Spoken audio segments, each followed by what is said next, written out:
Hi, everybody. Toodly-doo. Toodly-doo. Welcome, everybody, to episode 180 of the Fleece and Harmony Woolcast.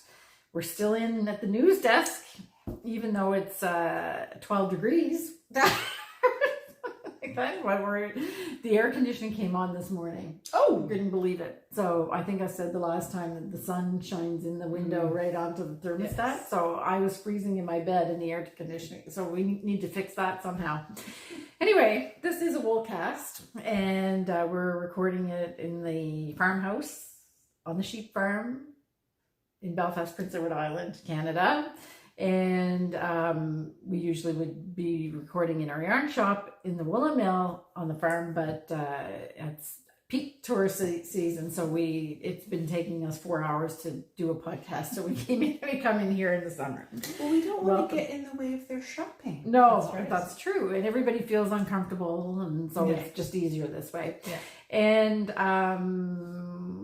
what's been going on? We'll see. Well, I should be more organized. No. Okay. So, if you haven't joined us before, you can already tell that we ramble all over the place on different topics and everything, but we have our regular agenda, which we'll stick to. We do a farm update, we do a shop update, and then we talk about other things that are going on and what we're working on and our projects, and at the end, we do a little 3 minutes of just peace and quiet and nice music to kind of put us all in the mood to relax and have a great day. So welcome. So we'll get right into the farm update. We finally got rain. Just in time. Yeah, well, it's not just in time for some people because it's really been, I've never seen it so dry. I think we talked about that in the last podcast. And our neighbor had a fire. Luckily, the Department of Agriculture or the province or whatever was telling people that you need to be prepared that any little spark from one of your machines or anything, that if you're harvesting or doing anything mechanical, that you should be prepared to douse a fire. And sure enough, the farm next to us, which does the penny strawberries and the penny corn, they were baling hay, and their baler sparked and lit the bale of hay that was in the baler. And literally the baler's toast, but luckily all of the volunteer fire departments came in the area. I think there was 4 volunteer fire departments that fought that fire before it got out of control. It was never out of control, but any sign of smoke, everybody was completely on edge. And I wrote about it in my last newsletter because the community really came together. Everybody was there. There was 3 fires that day. It was the hottest day ever, I think, on PEI. Yes. And that fire was the first one. Then there was a brush fire in Bell River. And then there was another, which I don't think was set by anything in particular. I'm not sure how it started.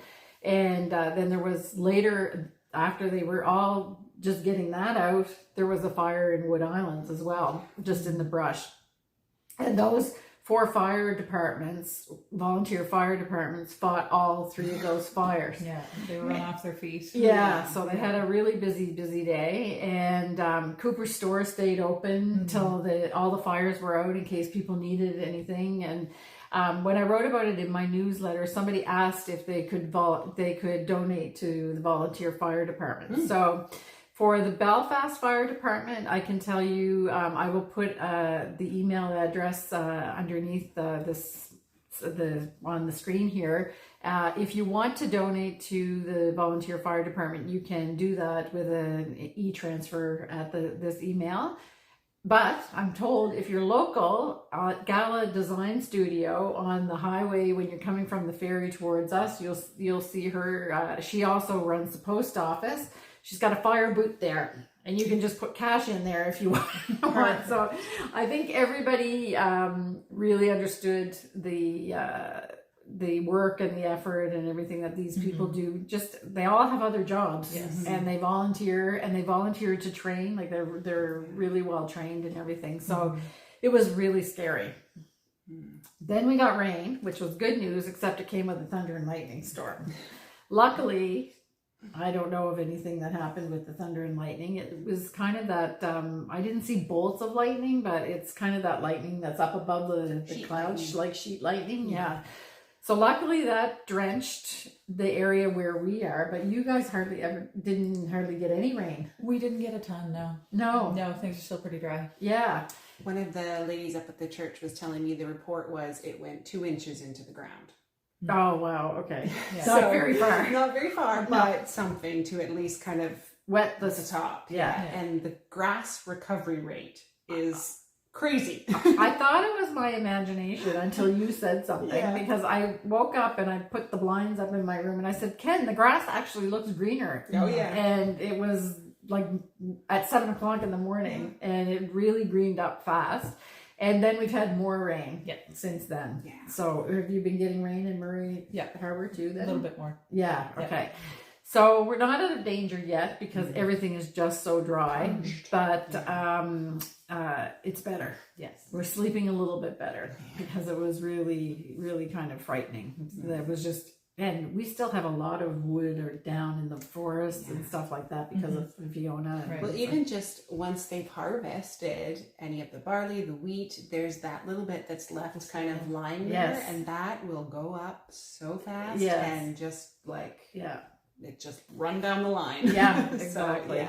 So anyway, luckily that I'm aware of, there was no damage done to anything except the baler burnt up. But as far as pennies go, their farm is fine. They lost a few bales of hay, and I didn't hear that there was any damage in Bell River or Wood Islands either. So we were really lucky. Yeah, and we're thankful for that. So, and then so that was the hottest day. That wasn't even 2 weeks ago, I don't think. What was that, a week and a half ago? Something like that. And time is kind of, I'm losing time on here. Yeah. So, and then yesterday, Betsy showed up with her mittens on. Not just yesterday. Oh, today. They're part of my, what are you wearing today? Yeah. And I'm not wearing them just to be silly. Yeah. I've been riding my bike pretty faithfully this month. And I live in an area that is very hilly. Yes. So, and at the bottom of each of the hills in the valleys, it's all surrounded by beautiful coniferous trees. Yes. And when you go through those valleys, it's a significant temperature change. Right. So on my bike, going pretty fast, I mean, my little hands need to be kept warm. Yeah, it's so funny. Yeah. So when they say frost in low-lying areas, you know what that means. Yeah. So, yeah. Exactly. My husband and I were coming home on the opposite end. We were out very late. We make donuts in the middle of the night. We won't get into that. But the car was actually, when we went into the valley, the windshield would fog. And then you'd come up and it would clear. And then you'd go into and it would fog. So it's a significant difference. Wow. Yeah. Yeah. So, and you're not like me. You don't run cold.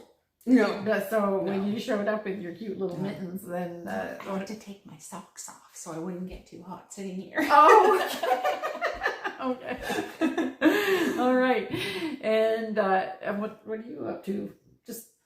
doing your thing? Yeah. Oh, your daughter is on a very exciting trip. Yes, she's over in Newfoundland right now for the Canada Games. Mm-hmm. Yeah, they had to change venues there too. Because there was fires as well. Yeah. So I think there was some evacuation notices, and it's been pretty tense. Yes, but they seem to be doing okay. I think they have the fires under control. Yeah. So.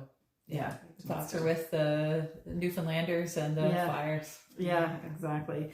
So, and she doesn't compete until Wednesday, right? Right, tomorrow. Oh, tomorrow. Yeah. Okay. So you'll be on a little bit of pins and needles until then. Let's see how she's doing. Okay, so go Willow, go. All right, so I think we're just gonna jump right into the shop update. There's somebody just walking around. I know. Somebody walking around the yard. Slightly distracting me. Yes, exactly. We can see him out the window, the kitchen window there. So anyway. So we could start with the color of the month. Betsy? Sure. So Okay. Betsy's back, and what do you know? Just like that, we have a color of the month. Yay! So some of you may have seen it in the newsletter already, Yes. but we did the Wood Star color. So wood stars are another name for a type of hummingbird. Right. Not usually the ones that are flying around here are referred to that. I think they're more of a tropical one, Yes, but they're it's still from a Chile. hummingbird. Oh, Chile. Yes, Okay. I did some Chilean. research. It's Chilean a Chilean wood stars. hummingbird. Nice. Yes. So it's kind of inspired by that because I love the hummingbirds, and this time of year they are just starting to pack their bags and think about heading south. Right. We did spot a few right out here just before we started recording. Yeah. So here's wood star with some of those bright colors of pops of pinkish and greeny blue, and just to give you a... And that is so the wood star, I'll show a picture of it. So it looks very much like our ruby-throated hummingbird, but it's in Chile, and apparently it's endangered as well, and it's the size of a moth. Oh, wow. Oh my goodness. Yes. Really tiny. Super tiny. So a tiny one, and it actually is this color. The throat is like a bright magenta, and the I was going to say the leaves, the feathers on the back, are like a bluey greeny blue. Yeah. So anyway, so that was it's kind of spot on, so grab your wood star before August is over, because like the hummingbirds, it's gonna disappear. You should also say that it's on Selkirk worsted. Yes, Yes, thank you. that's Correct. Selkirk worsted. Great for hats, mitts, color work, Really an all-purpose. intermingles. Yeah, it's a beautiful all-purpose yarn. And I wondered when, I think the color is beautiful and it's just so cheerful and lovely, but I wondered about when I was thinking about our little ruby-throated hummingbirds, if it's just a case of everybody likes the exotic, because they're beautiful too. They are. They are. But the red and green, it's kind of hard to make it not look Not Christmassy. Christmas. Yes. That's exactly it. In the pot, it loses a bit of its ruby-throated and becomes a bit more like Yuletide. Christmas holiday. Yes, exactly. So, all right, so that's it. So, and it's called again Wood Star. Yes. Okay, so and it'll be gone at the end of the month. End of the month, Yep. August 31st. There Yes. are 31 days in August, right? Yes, that's August right. 31st will be its last day. Yep. Okay. And we have a little. We want to show Rowan a little bit of love today. So and with an offer. So there's patterns that were when Rowan does Festive in July.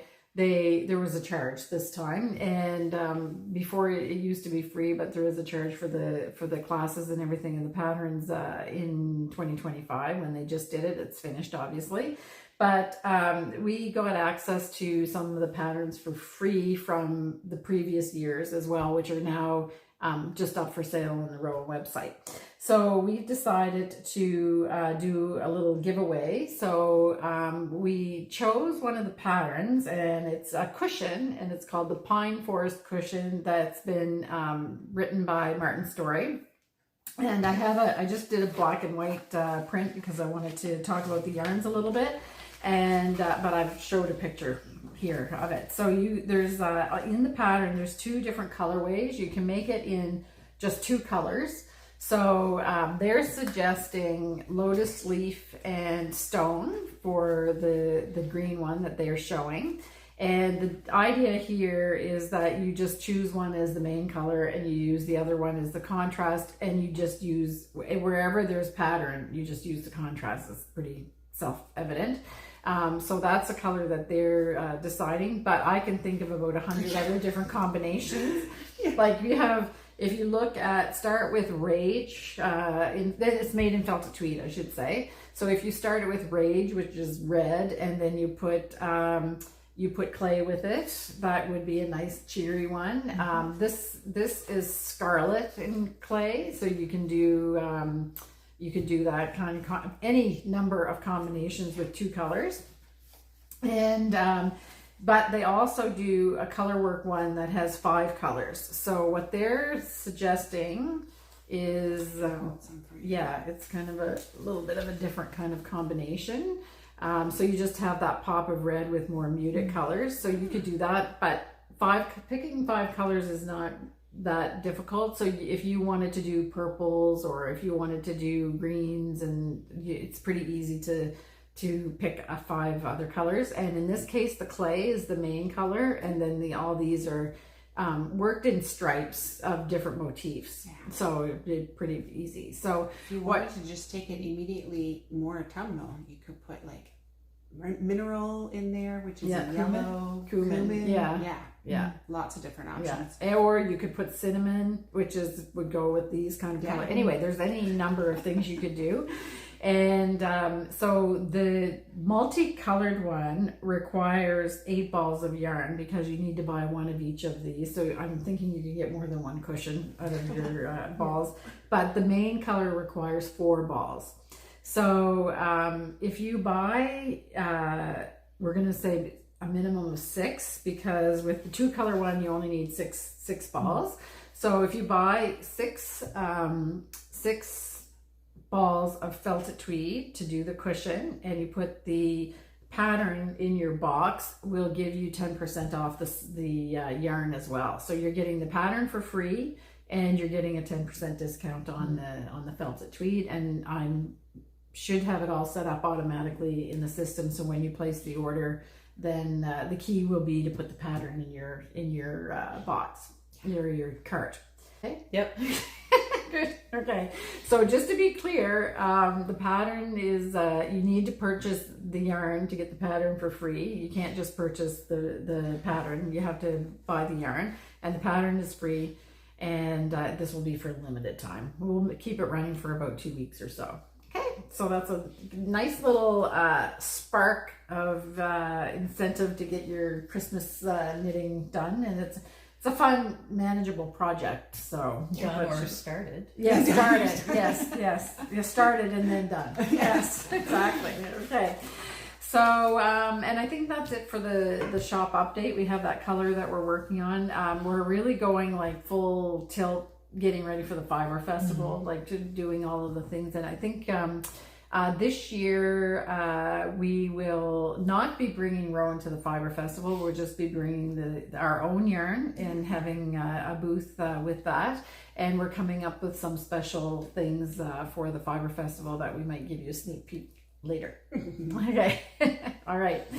So, and then a reminder on September 1st, through the Rowan website, you can join Arne and Carlos knit along that we talked about in the last episode. So we encourage you to check that out. You can't sign up even until September 1st, and then you can start then you'll get weekly deliveries in your email box of the patterns.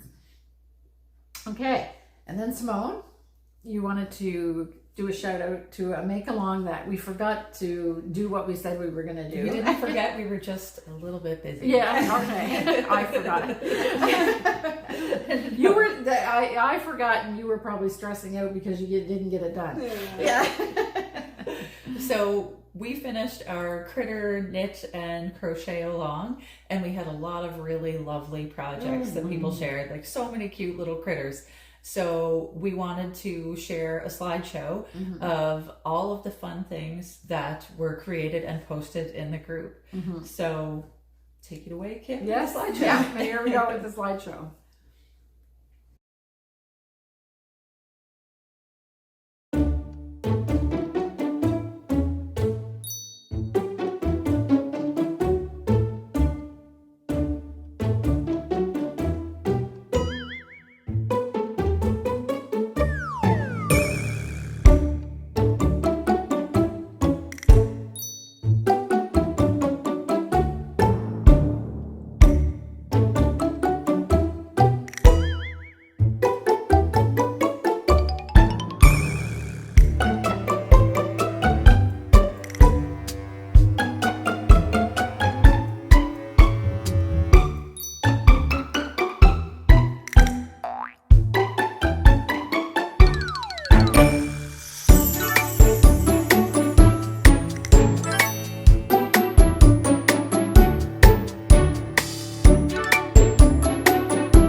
seen all of those pictures, but there's some amazing, very fun ones. Yeah, they were very fun. So that was really fun. Yeah. Yeah. And I think Karen topped out with, is it 10 or 11? I did know the numbers. Yeah, she had a lot of critters. It was great and good variety. So excellent. So that was a fun one.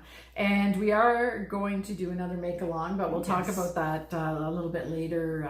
We're going to do something a little bit more maybe more challenging. Just different. Yes. Yeah. Okay, so I guess we're ready to start talking about our projects and what we're wearing. And now I'm the only one today that doesn't have something knit on. I already showed. Yes, your mittens. Do you want to say you just made that up, right? That pattern? I did, yeah. I think I called it Cranberry biscotti. Yes. Yeah. It was in my biscotti making phase. Yes. Cranberry biscotti. And it's plover and cranberry, and it's on we had a run of 100% Rambouillet that we did a while back, and so I put it on that. Yeah, exactly. Really, really cute. But you can find those colors on our worsted, on our Aran. Yeah. So yeah. Yes. And was this a pattern, or did you just knit? I want to say again, it was my own. I made it up. The only thing is, as you can see, I didn't want the traditional Norwegian triangle. Yeah. But I shortchanged it a little. Oh, okay. Little bump. Yeah. So I probably should have just done a little bit more of a decrease. It's funny, my fingertip goes up, but whatever, that's okay. I'm holding the bike handles, nobody can see. Yes, and then you crochet these little flowers. And you've got a thumb gusset. I did a thumb gusset. I really like a thumb gusset. I have a significant sized palm for a female. Yeah. And I feel like I need to put a thumb gusset in my mittens. And if you feel like you need more of a discussion on thumb gussets, you can look at last episode 179, because we talk about it a lot. Yeah. And then I did this cool stitch too that I had run across in the sycamore cardigan. I think I'd been making for my daughter at that time, and I need to incorporate that again. It's like it's not a Latvian braid. It's a little different than that, where you all of a sudden kind of get this sideway braid going. Okay. I can't remember what it's called. Oh, okay. But it's a cool technique, and I'm going to use it again for sure. Yeah, so that was in the sycamore cardigan. It was in the sycamore cardigan. The designer of that? Cozy Knits. Cozy Knits. Okay. Yeah. All right. So if you want to check that out, you can check that out. Okay. And Simone? I'm wearing my Faerdy in felted tweed. And the names of all the colors are below in the description, because we can never remember them all. No, but so we always get mixed up with the watery and the turquoise. Yeah, whatever. I think this is watery. Yeah, Eden this maybe one is one, or Yeah. Fjord or something. Anyway, they're all down. They're all in the show description. And you did a steek on that too, right? Several. Yeah. Several. Yeah. Okay. Do you want to talk about that a little bit, or I can talk about it in later when you do your projects? Yeah. Okay, because you're steeking all the time. Yeah. Yes. So I actually had to describe your steek to a customer yesterday. Oh dear. That was in the shop. You had left, but luckily you left your project there. Yeah, I totally forgot. Yeah. So I hope I told her the right thing. Because I told her, I said, if she goes around with her motif and it's an even number of stitches, that she should add one stitch to the end of the row. Yes. To make it an odd number, so that her motif, because it is a diamond. So the motif matches. So the motif matches. And she just does the steek channel up the front and just adds that in. It's extra. Yeah. Right? Okay. Okay. So that's what I told her. Yeah. So hopefully she's going to do okay. All right. So I think you might have inspired her. Oh, cool. Yeah. That's great. She said, I just don't want a pullover. I want a cardigan. And Yep. that's like, You can do it. Yeah, exactly. Okay. So, Betsy, we'll start with you with your projects. Sure. Okay. Because you have your nettle yarn here.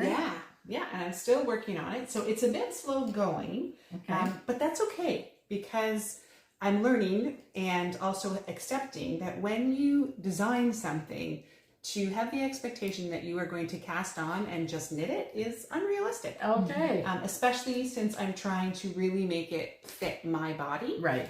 It means tweaking. So things have been pulled back a few times. Okay. What kind of issues were you running into? Just the most sizing, recently, mainly Okay. sizing. First of all, it was getting so getting the length of the shoulder was the first kind of challenge. And then the depth of the armhole was the next one.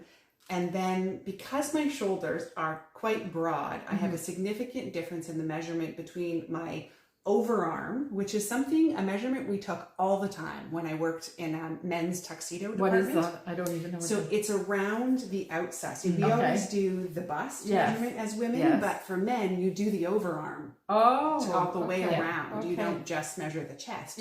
Was one that and that's how they sized the tuxedo jackets. So sometimes I wish that a schematic would give me that, because it often makes a difference for me. It tells me how much additional I may need to put for like this part of a shoulder. Because there's a significant change between my shoulders and then dropping to the bust. So I had to figure out where to get rid of some stitches without having visible decreases. So I had cast on stitches for the underarm and realized it was too many, because it was like 20 stitches total between the two. So then my crossover was ending up too far of a crossover. So that's a really good point. Because unless you have arms like sticks, like me, with no muscle or anything, just the whatever, and the proportion to that in your bust or whatever, it's like if I fit my bust, I have plenty of room for my arms. But if you have wider or shoulders, any kind of like fitness at all, like not like a so it's one I've been like me thinking about quite a bit, in terms of we don't really seem to take it into account a lot for women's sweaters. Essentially it's the percentage of the number of stitches that are accounted for your like here, and then the number that is accounted for the body. And for me, that proportion on an average pattern is not usually correct, because I need more in the arms and less in the bust. And do you do that kind of calculation too? I do. What I usually do is whenever I divide for sleeves, I'll look at the size overall and decide what I want for my bust, and I'll put those additional stitches into the arm because I need more room in the arms anyway. So it might be it could be a case of that you're just shifting the stitches, or you may actually be needing to add additional stitches to the sleeve count. So I just want to encourage you folks to not be afraid to shift some of those stitches around. Much easier to do when you're working on a solid than when you're working with a yoke. You have to take that into account, maybe. But once you had kind of your way to maneuver it, you might be able to adjust with the yoke as well. Once you do it, you understand it on a plain fabric, you'll know how to do it on. It's very and you can always cheat a little bit with, like, if the color work goes down from the yoke to the upper arm, you can just do like one stitch in the main color, and whenever you're doing your decreases, if it's a top down, you don't have to have the patterns repeat perfectly. They can just stop at that stitch. And if it's on the underarm, you don't really see it. Which is perfect. So this is a really good conversation, actually, because it doesn't happen to me because of the way my body is proportioned, but it's I think then we are a little bit lackadaisical as knitters when you're working with wool, because it has an elastic. It does have a lot of flexibility. So then you can get away with it because your body just stretches out the sleeve more. But if you actually want it to be like fitted and just like comfortability and cool. So, okay. It's a good thing to think about. And I think I will admit, when I even take it into account when I'm choosing my patterns. So there are some designers that are not shaped like me at all. And I fully understand and respect that when you are designing, you are likely to design for your body type. Because you're trying it on yourself. You're creating something that fits you. And so that's a lovely thing to do. And then I'm not exactly sure how grading processes work. I'm sure it takes certain things into account that you don't just go straight, like you can't just grade straight up. Add 10% to everything. But as a woman who has a more significant upper body, I still find that whatever that percentage is doesn't quite work for me. So that's the great thing about knitting, and the more you do it, is being able to learn how to make those adjustments so that your clothing, my clothing fits me. That's for me, that's a big motivation behind trying to do it, because I've had a few disappointments and it's heartbreaking, and sometimes it's hard to not feel bad about me versus an ill-fitting garment. Yeah. Right? It's really easy. It's just about this. It's about the sweater. Exactly. Where my heart gets all caught up in it because I've spent all this time loving this garment and pouring my, joy and expectations into it. And then I finish it and I'm like, oh, there's something wrong with my body. Instead of going, no, I just didn't think about shaping this garment to my body. Yeah. So it's very interesting, because I had a conversation similar to that yesterday with the customer that I had, and she was talking about knitting and kind of gave the impression that she was a new knitter or an inexperienced knitter. And then she showed me some of the stuff that she's done for other people. And I said, well, that's very advanced knitting. You're an excellent knitter. Yeah. So what's the issue? And it came down to, I think, like body type, the same kind of thing, and getting something that fit. And so she was asking about a book, and I was showing her some of the books that are like to learn things, like the new knitting, or the Nordic knitting primer, where it goes step by step for color work. Then Kate Davies, as I said, there's some patterns there that are pretty straightforward. And then as we chat, I said, that's not what you want. You know how to knit. Yeah. You want to know how to get something that fits. And now I suggested the Amy Herzog's Ultimate Sweater book. And I think that that's such a great reference, because it doesn't matter. She gives you patterns in there, but if you follow that book, you're able to make a sweater that fits you. It's like recipes. Exactly. Recipes. Yeah. And I kind of figured it out finally when I had tried to do, I think, like 2 drop shoulder sweaters was where I figured out for me, definitely, because the drop shoulder was never, I'm like, why does this look like almost like an inset sleeve? Okay. Because for me, for a drop shoulder, I need significantly more here. Right. But then I will end up with a huge proportion to the body. Yes. So I was like, I just have to be willing to shape my drop shoulders a little bit. So it's just taking that into account. My body is not a square. Yeah.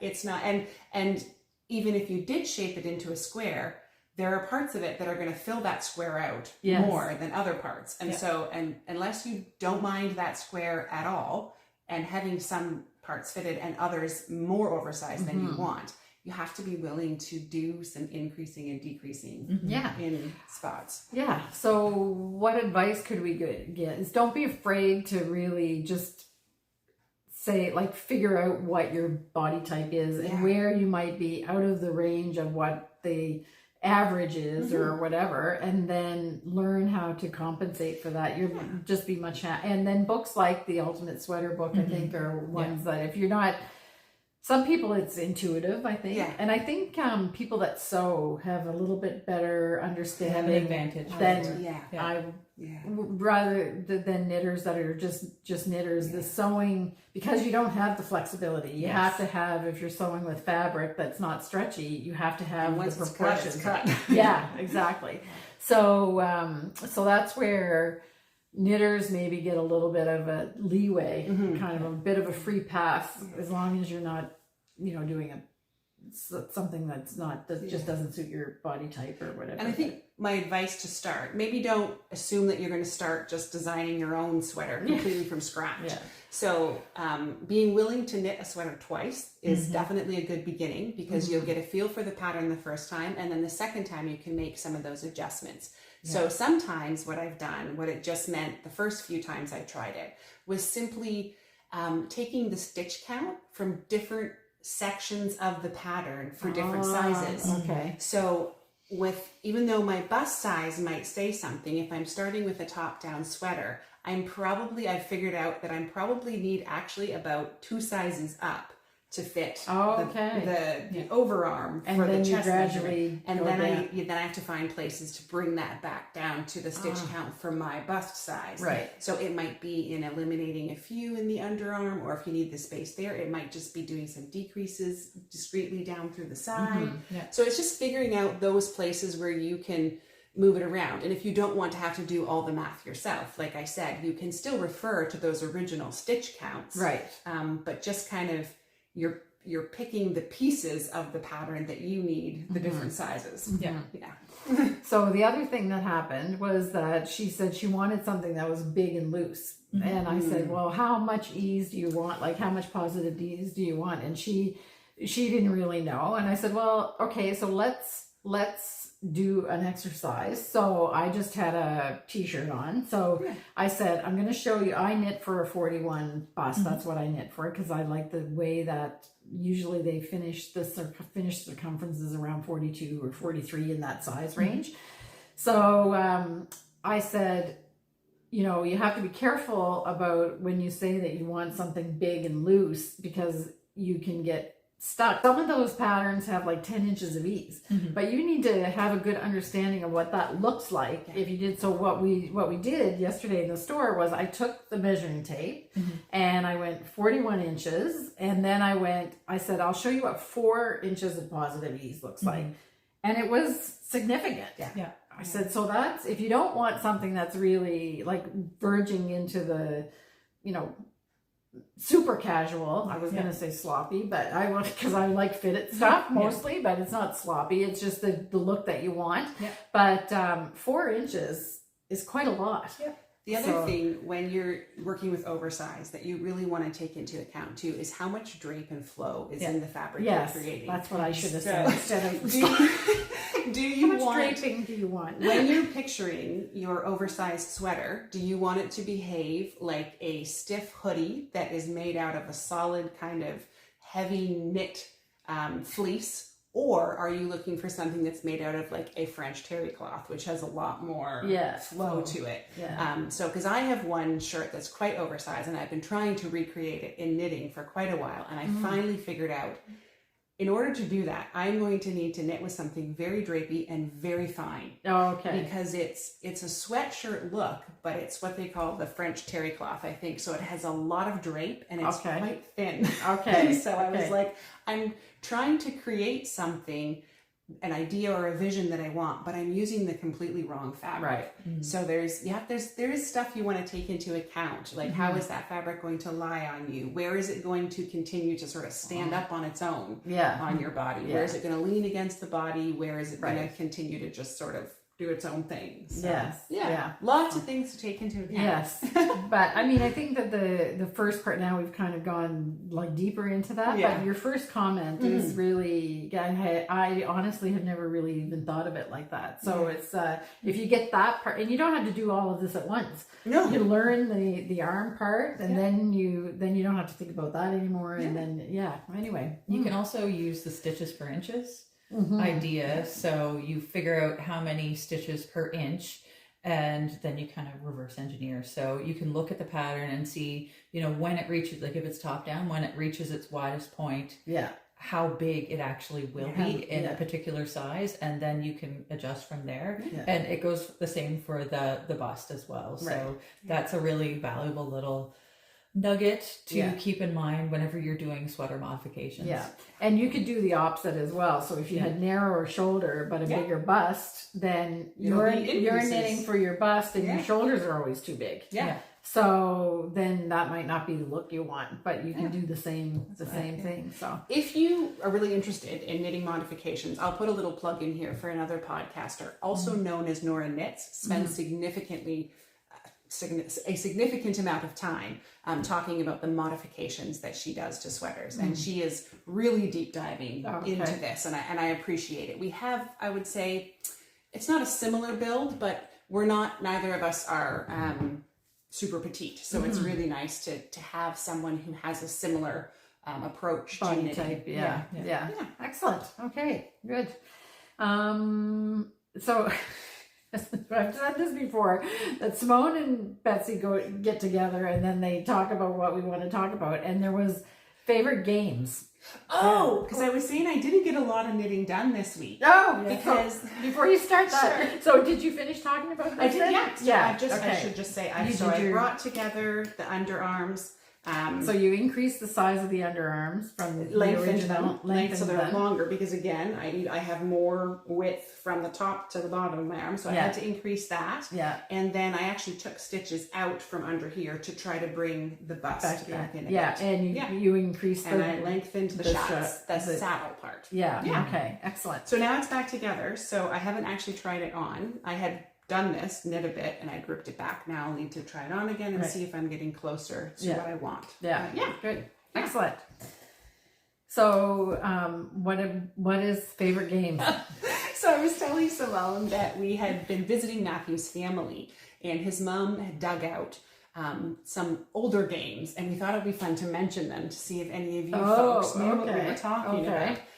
So I think some of them that we had pulled, I don't know if we wrote them down or not, but yeah. There's Careers. Careers was one from 1950 something. I'm going to just give estimates because we looked it up, but I can't remember. We didn't write it down. So that's a fun one. My kids have I've never heard of that. It's called Careers. We'll see if anyone else knows it. Okay. Booby Trap. Oh, I've heard of that one. I was telling Jim about it. I couldn't remember the name. Yeah. So it's on a wooden board. Yeah. That is fun that you kind of pull back and set it up and remove pieces, and it's one of those that will collapse. Yeah. Oh, okay. And then what was the other one? Stratego was another one that you said you guys enjoyed. What's that one? It's a strategy game. Oh, it's like is it kind of war? Yes. Yeah. Like Risk? But little less. Nicer? Yeah. Nicer? Yeah. It's different. So Yeah. But anyway, those were some fun old games that we've been playing. That was my excuse why I didn't have as much knitting done because we're still on summer holidays in my household. Yeah. So just, always looking for ideas to get teens off their screens and do something else. So I used to play Battleship with my grandfather. We have that. Yeah. You have it? Yes. Yeah. I used to play with him. That he always liked to play that game. I just loved the pegs. Yes. I don't know why I had a thing to put all the pegs in. Yeah, exactly. And I said, oh yeah, light bright. Oh, yes, that's light bright. Kerplunk. Oh, I love that one too. Oh, you don't know that one? It's fun. Oh, it's little sticks go in a tube, and then you have to marbles. Yes. Anyway, there's all kinds. And I'm a big Jenga. Oh yeah. Yeah, I would never get into that too much. Big Jenga too. So people will do long games, and they have a big version of Jenga. That one's fun too because it makes a louder crash. Oh, so here's my challenge to you because we talked about doing this in our household this winter. I'm always looking for strategies to not only survive but enjoy winter. Yes. So I thought what we could do this year, and maybe you could too, if you have a game closet at your house, is make yourself work through the game closet. You cannot repeat a game until you've played them all. Okay. So each time you go to do a game, you have to take out a different one because we definitely get stuck in ruts with our games. Yeah. So you guys play a lot of games. We do. Yeah. We do. And then my husband said, well, that would be a great way to find out what games we really do and don't like. Yes. Because whatever's left sitting on the shelf in April. Yeah. It's okay, that could go to the Bibles for Missions or whatever. Do you play a lot of games in your house? Do. Yeah, we have a shelf with lots of board games. Oh. Part of it is I'm getting more that I enjoy games. I don't know if Simone can agree with this or not. Sometimes it's a mothering survival skill. I love games. I love them. I'm very serious but about Vinny's not doing so good playing them? No, because Ken won't play. Oh, Ken won't. Ken won't play. He says you could give a guy a break every now and then. I don't know. Yeah, I don't think anyone's giving anyone a break in our house. No. It doesn't have the same kind of killer instinct I do. Oh, it's true. And it's Kirby and Judah will play Axis and Allies, and that takes 8 hours for them to play. And they're so childish that they'll stand on chairs and take photos of the board when they're winning. It's ridiculous. I like card games too. That's my Auction favorite. 45 and those. Oh, okay. So I used to play that with my dad or crib. Yeah, we played crib a lot too. So. Oh yeah, that is a good memory. Blast from the past. Yeah, and I have. I just found. I'm emptying my attic slowly and putting things away. Some things that I haven't seen for 14 years, and we found. I have a Scrabble board, like a wooden nice box. set or whatever. So we uncovered that. I am not good at Scrabble. I love Scrabble. I'm an avid reader. I even enjoy writing now and again. But under pressure word creating makes me panic. Oh.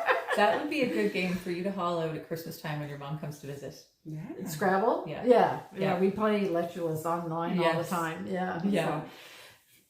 Okay, I'm sorry, Mom. I have to completely out you. She's the queen of the 3-letter word. And Michelle plays with her as well, and it drives us nuts. So, do you have cat up your sleeve? QAT. Yes. Oh, yes. That no, one? yes. Okay. She knows like perfect. XIS. Oh, whatever that is, but I know it's a word. I know it's a word, but anyway, it's so funny because so off topic. Yeah, it's so funny because we always give her a hard time. She's like, well, what? And it's not because she actually is a good speller and knows a lot of words, and she could go back into her scientific brain because she was a lab technologist, and but she's impatient.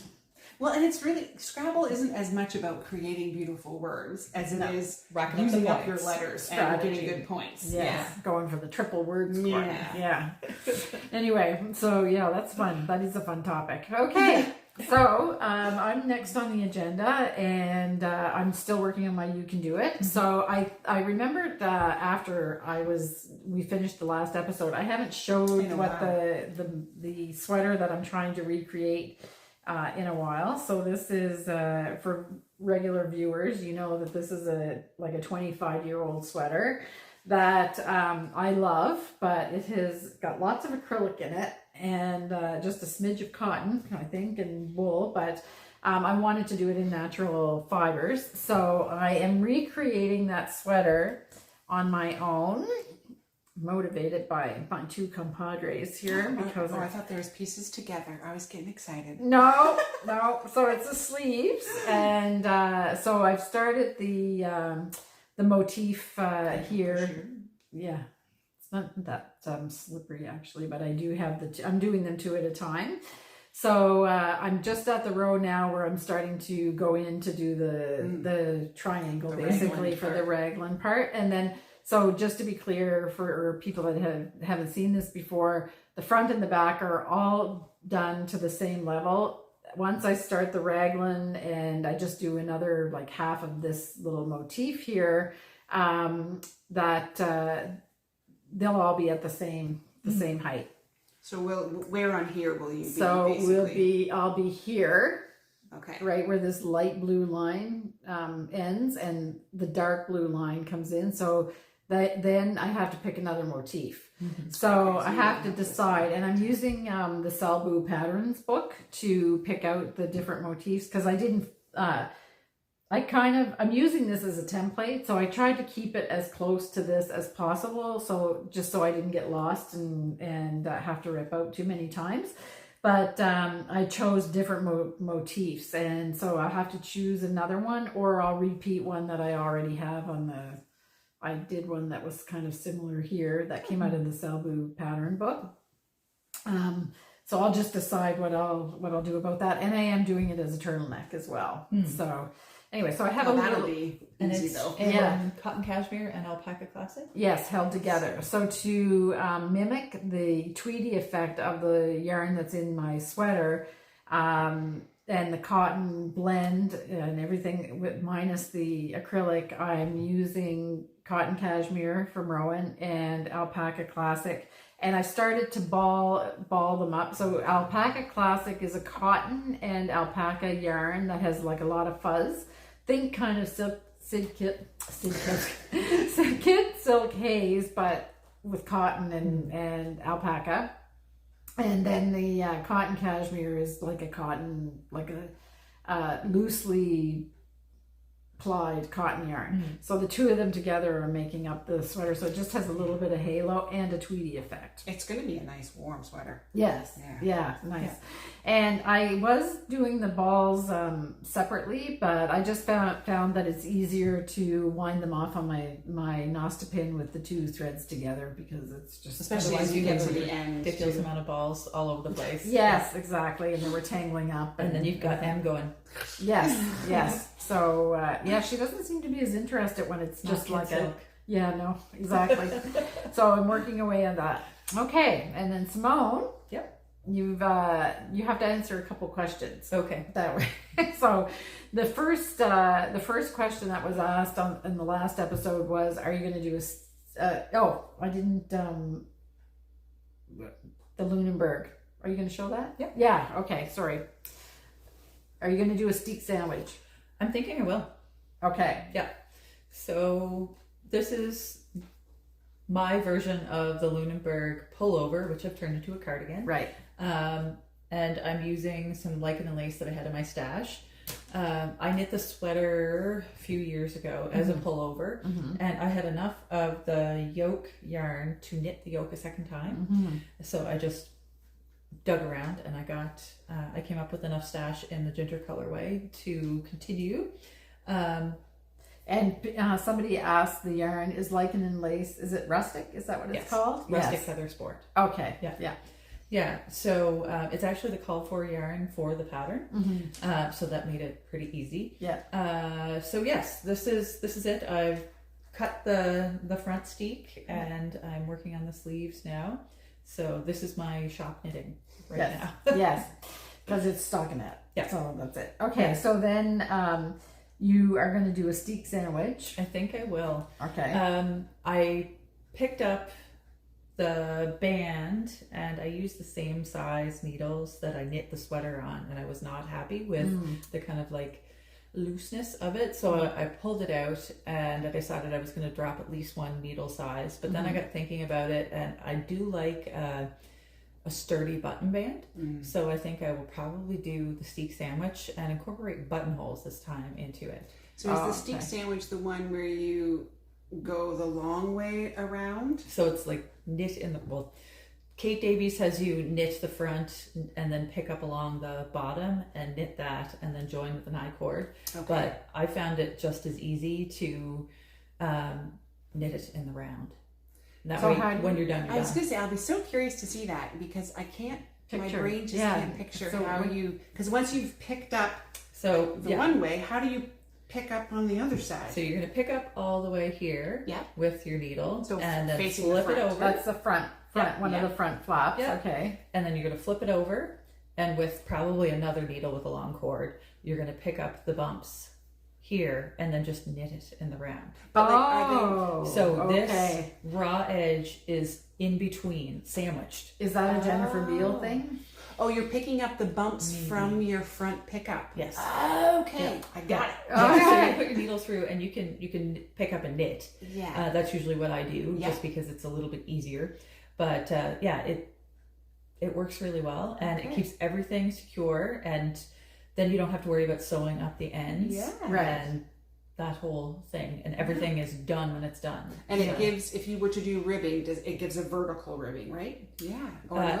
No. So you can still do it. Knit two, purl two like this. Oh, so you can do it right away. Yes. Yeah. That's just based on. Yes. Oh, smart. Yeah. So it's all done when it's done. It's one of my favorite things, and I really like the firmness of the button band. So then what do you do on the upper edge when you finish knitting in the round? You do bind off together. You can do a bind off together, or you can do an I-cord bind off. An I-cord. Okay. Yeah. I can't wait to see this. Have you done this before that we've seen? I did it on my chestnut cardigan. Oh, I didn't look that closely. That was nice. That was a nice. It is a nice finish. Yeah. It is a very clean button band. So this time, I think I will incorporate buttonholes into the steak sandwich. Right. You didn't have buttonholes because you knew you never wanted to close and that this time, I want my cherry with buttons on it. Yes. And what color are you going to do your button band? I'm going to do it in the birch color, so the contrast, because I am playing a little bit of yarn chicken. So I have a whole other ball of this color, so I definitely have enough to do the sleeve cuffs and then the button band. It's just a matter of making sure I get to the edge of the sleeves. That looks pretty good to me. Yeah.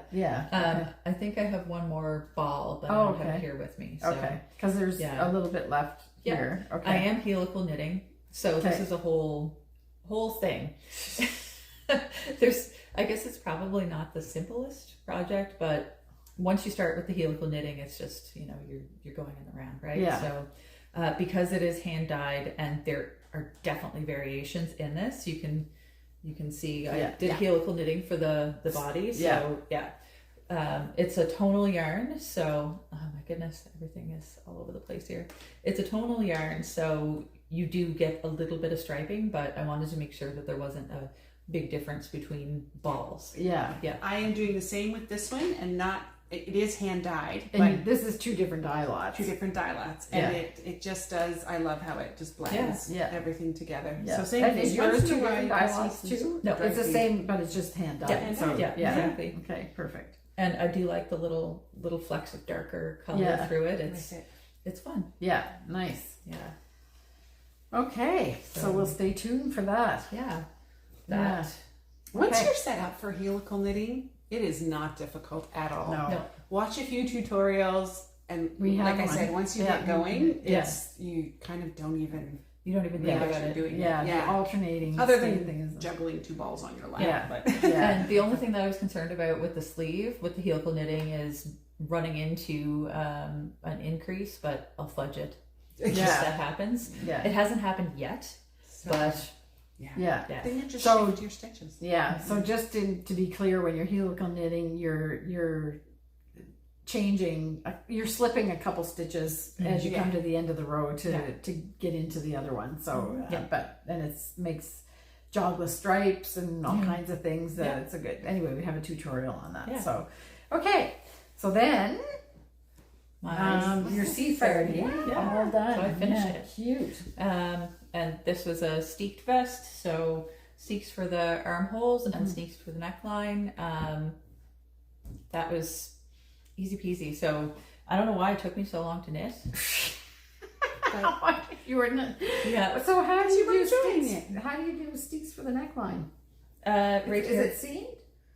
Oh, just there. So the steeks are here for the Okay, armholes. yeah. And then right there. So where you decrease for the neck. Okay. To You give it a even little did the- shape. Oh, There's a okay. little tiny steek that goes in there. Oh, Yeah. okay, cool. I'm totally picturing it because I've been watching All Creatures Great and Small. Oh, I love it. Yeah. With a little collar on it, you know, because they always wear theirs over their little blouses. Yeah, with nice. her high-waisted corduroy pants. Yeah.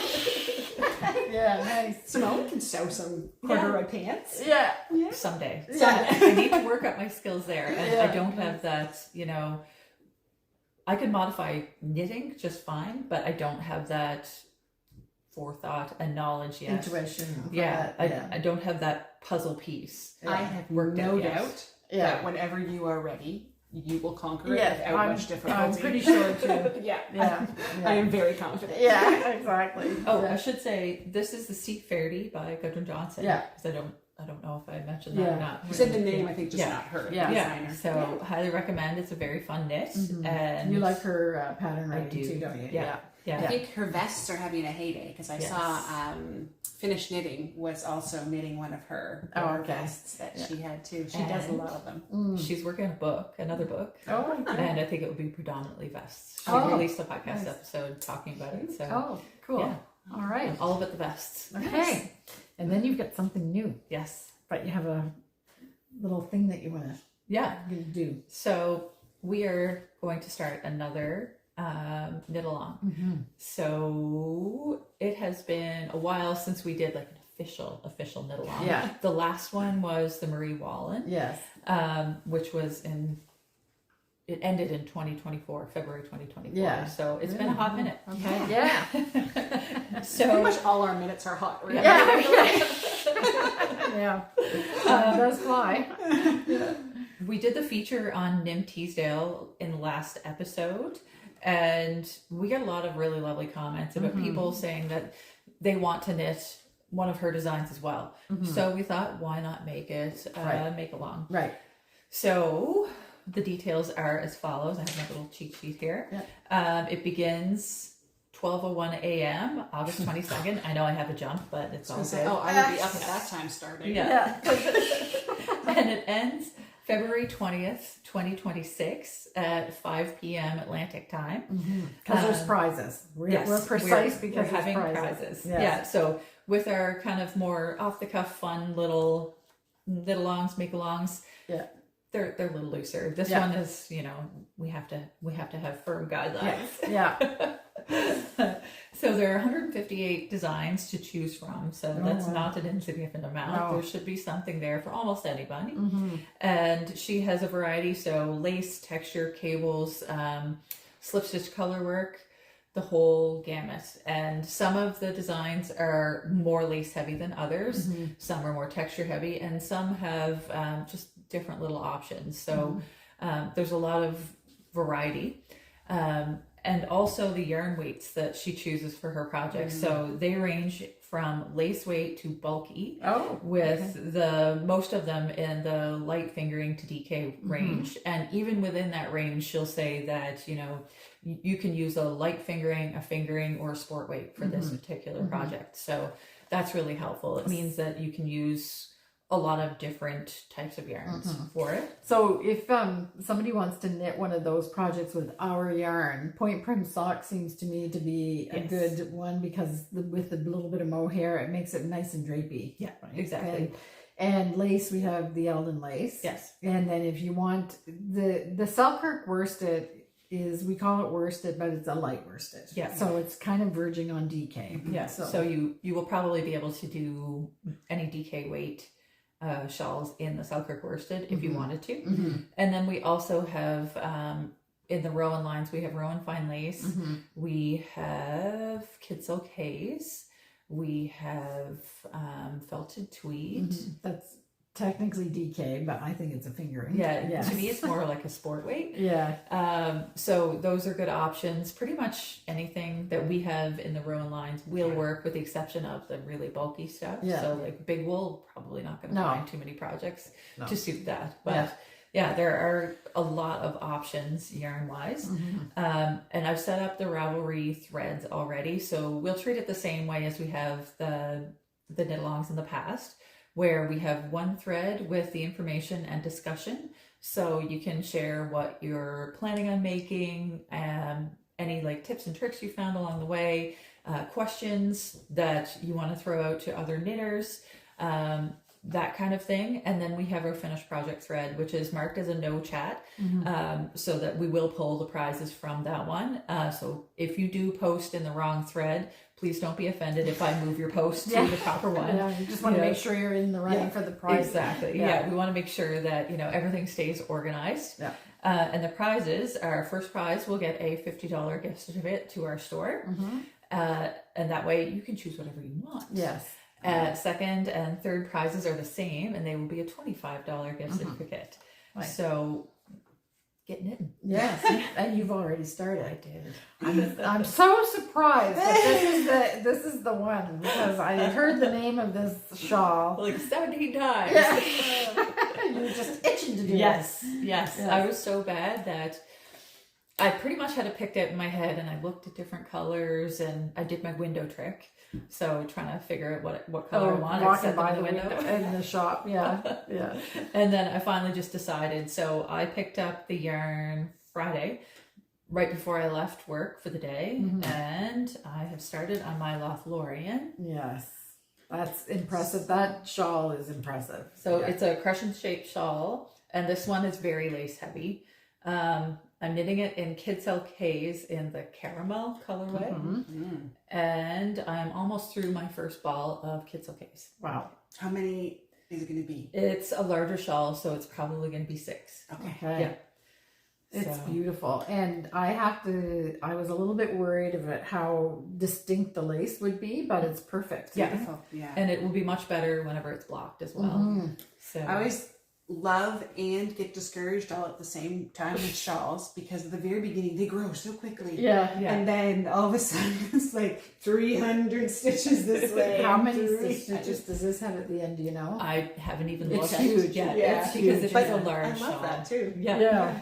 So one thing I will say is that I'm making generous use of stitch markers because it makes things so much easier in my brain to keep track of. And there is also an app that I'm using. I'm sure most of you probably know about it, but I'll throw it out there anyway. It's Knit Companion. It's a free app, but it has, you can import your PDFs to it, and it has a bar that goes vertically so you can mark where your stitch is, and then has a bar that goes horizontally so you can keep track of your rows, and then also like little counters.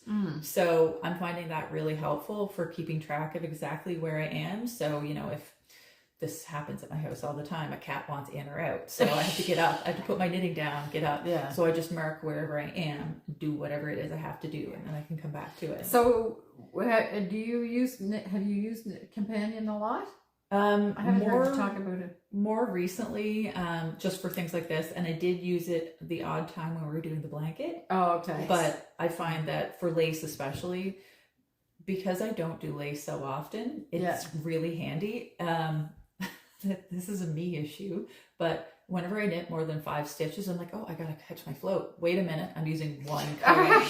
Because you do a lot of color. I do a lot of color, and I didn't realize until I started this shawl. It's like, okay, I do maybe too much color work.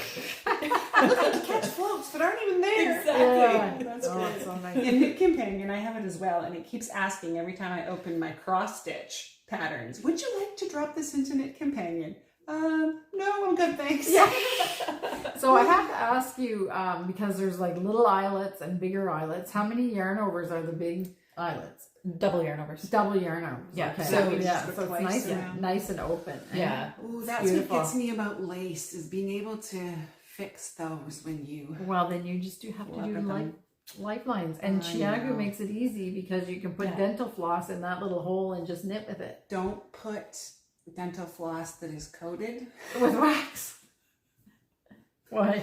It gets a little stuck. Oh, does it? Wool and waxed dental floss really like each other. Oh, so I couldn't get it back out. Oh, really? Yeah, it was quite the tug to get it back out. Oh dear. Yeah. Okay, I never thought about that, but you can tell us if you've ever had such an issue. Yeah. So or a thread, like something finer. Yeah. So lovely. Yeah. This is really nice. I think this is already my 50-inch cable, so I might have to like do an expanded. Do you think? Yeah. Where you can join them. Yeah. The adapter or the connectors. But I love the pattern so far, and I like being able to like stop every once in a while and kind of stretch it out. Yeah, it's gorgeous. And the color you chose, I'm just like, I would not just grab this off the shelf, but it is. I was thinking a tealy blue green. Oh, but that would be lovely too. it wasn't my color. Yeah. So I went with this, especially since the Lothlorien is supposed to be like a golden. This is perfectly matching your sun kisses. Yep. Yeah. Also known as freckles. Yeah, no, it's beautiful. It's lovely. Beautiful. Yeah. So it's going to be a while to finish I like this the balance of openness and then more opaque areas, that are more distinctive. Yeah. It's a really nice balance of that. Yeah. Yeah. Beautiful. Designing lace is definitely an art to know how open and, like you said, to balance it with those more closed in to really get like a picture out of it. Yeah. She does a lovely job of it. Yeah, she does. Excellent. I'm so excited. Yeah. Wow. I knew when I saw it a couple weeks ago. I was like, oh, I know what's going to happen here. So yes, the knit along might be just a little bit selfish. Yes. Okay. All right. So that's excellent. So I think that's it. I didn't show my bunny. Oh yes, the cross stitch. Yeah, I should have ironed it. I'm very excited because all of the cross stitching part is completed. It's going to be hard if light shows through. We'll get Simone to take a picture. Yeah. You're finished it? All the crossing part. Yeah. Oh, okay. And then what? So now the back highlight. stitch. Oh, okay. Yeah. So I was the whole time. I started on the face last night, and I was like, "Oh, this is worth it. I don't know if this is worth it." And then I showed Matthew and held it up. He's like, "I can definitely see the difference between it is and isn't." Yeah. But I think it was a case again of sometimes when you work right in your own face, and then when you pull it back. So I'm really close. I'm thinking the back stitch is going to go a lot quicker than I thought it would. I was sharing with Simone this morning that I think back stitch gets kind of a rap like tying in your ends does and seaming. It's really not that bad. But there's a lot of folks who don't enjoy it. So I was starting to be influenced by those who don't. Oh, but as I'm doing it myself, I'm like, it's fine. It's just sewing. So, and it's more relaxing than these little tiny color. Yeah, and I'm not as worried about like getting it in the exact spots. You do need to get your cross stitches in the right spot or it messes up the coloring. But the back stitching, I don't think is quite as lovely as key. You have to kind of put your hand behind it. Yeah, no, I just love it. Show it. Yeah. Don't look at my back. It's a really big mess. Okay, cover it with it. So I already have my next one picked out. It's so cute too. So it's I don't have it here yet, but I'll show it to you once I do. Yeah. And of course, I was starting to seek fabric advice from our friend Joanne, who pops into the shop very frequently and is a very avid cross stitcher. And of course, immediately I was invited over to, well, come and see, and you can touch them and you can test them. And I was saying my strings keep tangling on the back. Well, are you using conditioner on your thread? And are you using this? Oh, and I was like, she's got all the things. Yeah, she's an expert. I'm going to go get some advice and some lessons and some hands-on experience this weekend from Joanne. Nice. So I'm very excited about that. Yeah. And excellent. Yeah. So I'm really enjoying my cross So what are you going to do with that? I think I'm going to frame that one. Yeah. Just in a 5x7 frame. Oh, okay. Just a cute little. Yeah. Okay. In my dream brain world, I'd make like 10 of them and have a, what do you call that? A picture. Like a collage. Okay. Sorry. Okay. So have like a picture collage on my wall. Yeah. There are lots of designs by this designer. What I am finding that I might not be super excited, she does a lot of two-tone strings where she puts two together. Yeah, you were talking about that in the last next episode. Pattern I chose, it said right on it, before you even have to purchase it, it gave you the information that there are 29 solid colors and 4 blended. Okay. And I was like, I can handle 4 blended. Yeah, so, okay. Where this one might be the other way around. Yeah. 29 blended colors. Yeah. Yeah. Oh, nice. I mean, it gives it a really good, like, tonal and shadow. It's beautiful, but it wasn't all that fun to put all those together. Yeah. It's fiddly. Yeah. But I think it's worth it. It looks really nice. But I have to enjoy the product. This one at times has definitely been more about the end product. Mm-hmm. So I want to try one now that might be a little bit more just about the process. Yeah. Okay. Yeah. Great. All right, so now we would normally talk about the Fiber Festival, which is happening in Charlottetown on October 23rd to the 25th, but I didn't do any research on focusing some particular instructor, so I'll just encourage you, if you think that we're getting kind of close to time is flying very quickly, so you can check the web. I have to say, I didn't do the website, so I'm not congratulating myself, but we have one of the board members owns a company, a graphic and design company, and she did the website, and it's very well done. So you can go there and browse and figure out what classes you want to take. They are now starting to fill up. There's more and more that are filling up. So I think there's like 7 classes that are already sold out. And there's a couple of more that are really close to being sold out. So if you think you're ready to make the decision that you're coming, then I would suggest that you probably go on there and see what classes you would like to take. And of course, there's the marketplace. And we've just squeezed in a couple new vendors that had applied late, and we made room for them, so we've got them coming as well. So there's lots of vendors, and that's all up on the website as well. So now it's time for the harmony part. And I'm trying to decide. I have a couple of different choices. I was just wistfully looking at it. I was just looking at the harmony part that takes place right beside us. Yeah, well, I did that last time. Yeah.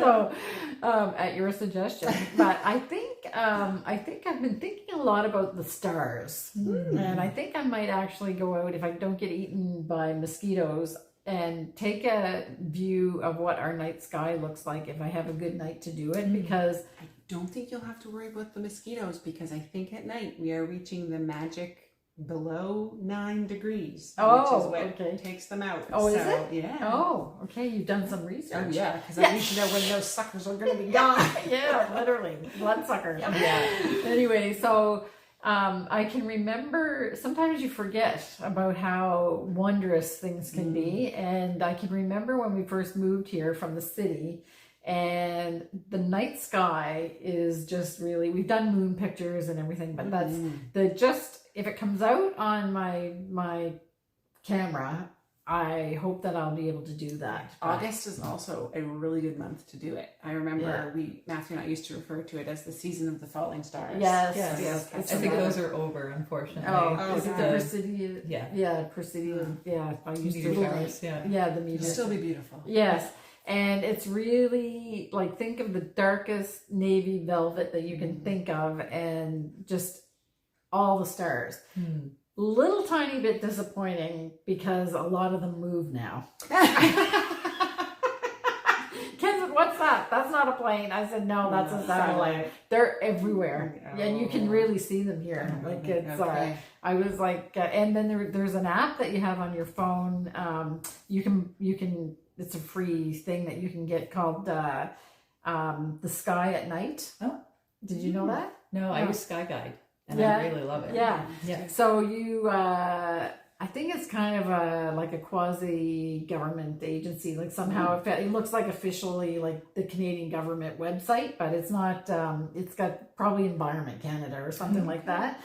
And you put your phone, it detects where your phone is, and you put the camera up to the sky, and it tells you exactly what you're looking at and everything. So I use that all the time. It's really cool. Yeah. All right, so I think that now I've talked so much about it. Now that's what I'm going to have to do. So hopefully I'm sitting here with a little bit of apprehension for Kim, because I know how difficult it is to actually catch a night sky on camera. Oh, I know. Simone is also feeling the photos, probably photos. Oh, okay. Is that right? A series of photos might be a year. Yeah. Or I might be able to fake it. Maybe somebody else has taken a picture of the like night fake night sky. Yeah, right. No, not made up, not AI.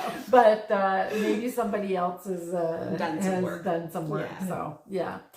Okay, so I think that's it. So as always, I hope that you have a great 2 weeks and find joy in your crafting and your knitting and your companions that you craft with. And we'll see you the next time in 2 weeks' time. Bye.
Bye.